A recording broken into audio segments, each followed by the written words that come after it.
母の財産が兄に全部移っていた。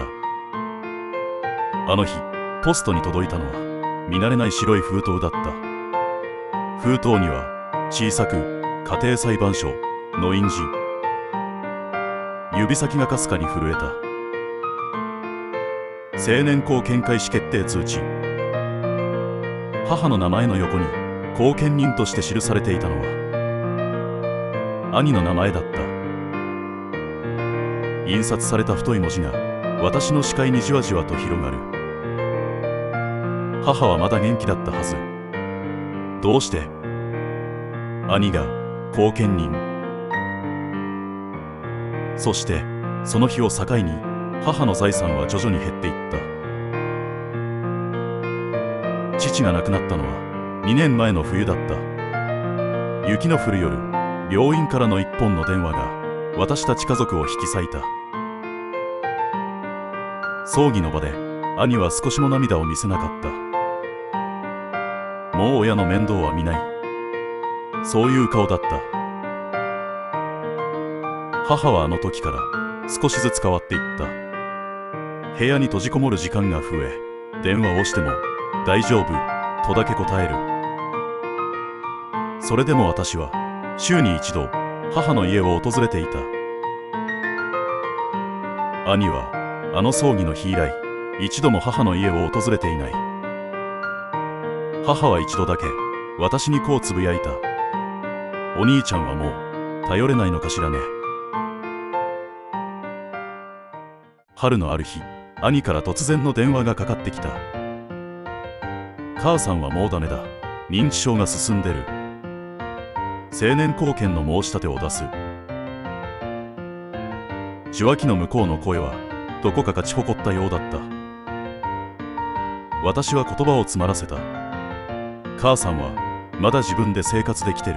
あなたちゃんと見たことあるの？兄は短く笑った。裁判所が最終的に決める。診断書も取ったし、もう申し立ては出した。一方的に電話は切られた。裁判所が決める。母はまだ一人で生活できているのに。制度ってこんなに冷たいものだった。兄は私が知らないうちに母を健康診断と称して病院に連れて行き、かかりつけ医に相談して診断書を書かせていたらしい。さらに数日後、家庭裁判所の調査官が母の家を訪ねた。母の意思を確認するためで、母は確かに最近少し物忘れが増えていた。夕飯に何を食べたか思い出せないこともあった。でも銀行やスーパーでは自分で財布を出し、会話もできていた。隣人と笑い合う姿は以前と何も変わらないように見えた。しかし調査官は短時間の訪問で軽度の混乱が見られると記録。そして医師の診断書。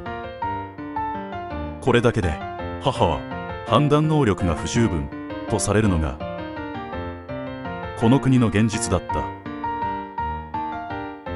私は母に聞いた。ねえ、兄ちゃんが後見人の申請を出すって。母は一瞬驚いたように目を見開き、すぐに険しい顔で言い返した。あの子、何を考えてるの？私はまだボケてなんかいない。その夜、母からの LINE が届いた。私は大丈夫。まだ人に頼らず生きていける。私は画面を見つめ、深いため息をついた。一方で、兄は家庭裁判所に提出した申し立て書で、母の困難や徘徊を誇張して書いていた。母の声は診断書と裁判所の書類に書き消された。その数週間後、ポストに入っていた白い封筒。青年後見開始決定通知。私は無意識に封筒を握りしめ、髪がくしゃりと音を立てた。すぐに母の家に駆けつけ、通知を見せた。母は封筒を開き、ゆっくりと読み進めると、その手がかすかに震え始めた。私はボケてなんかいない。声がかすれていた。頬を伝う涙を母は指で何度も拭った。だが止まらなかった。裁判所の判断理由にはこうあった。親族による貢献が望ましい。監督人報酬負担を軽減できるため。費用。それだけの理由で母の人生を他人が決めていいの？後見人になった兄はすぐに母の銀行口座を管理下に置いた。通帳も印鑑もキャッシュカードもすべて兄の手に渡った。母への生活費は月5万円。電気代や食費を差し引くと残るのはわずかな小銭だけ。好きだったお刺身ももう贅沢かしらね。母がつぶやくその一方で、兄の SNS には高級外車の納車写真、南国ビーチでのカクテルグラス。まさか母のお金。後見人は親族だから安心。私はそう信じてた。それが最大の間違いだった。青年後見制度。もともとは高齢者や障害者の財産を守るための仕組みだ。しかし現実は親族後見人による不正が後を絶たない。最高裁判所の統計によると、後見人等による不正は年間約280件、被害総額は約12億円。その約9割が親族後見人によるものだ。しかし後見人を専門職に変えるには裁判所の許可が必要。理由が決定的でなければ却下されることが多い。親を守るはずの制度が家族の武器になっていた。私は母の財産を守るために専門職後見人への交代を家庭裁判所に申し立てた。兄は母の財産を適切に管理していません。どうか第三者の後見人を。けれど返ってきたのはあまりにも冷淡な一文だった。後見人交代の申し立て理由は不十分。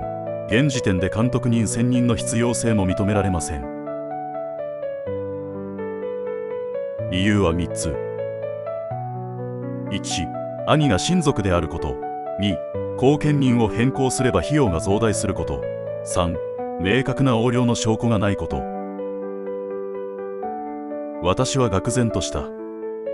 兄の浪費を裏付ける証拠を用意したと思っていた。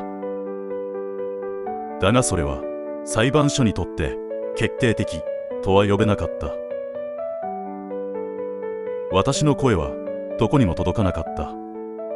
法律は兄の味方で、裁判所もただの傍観者だった。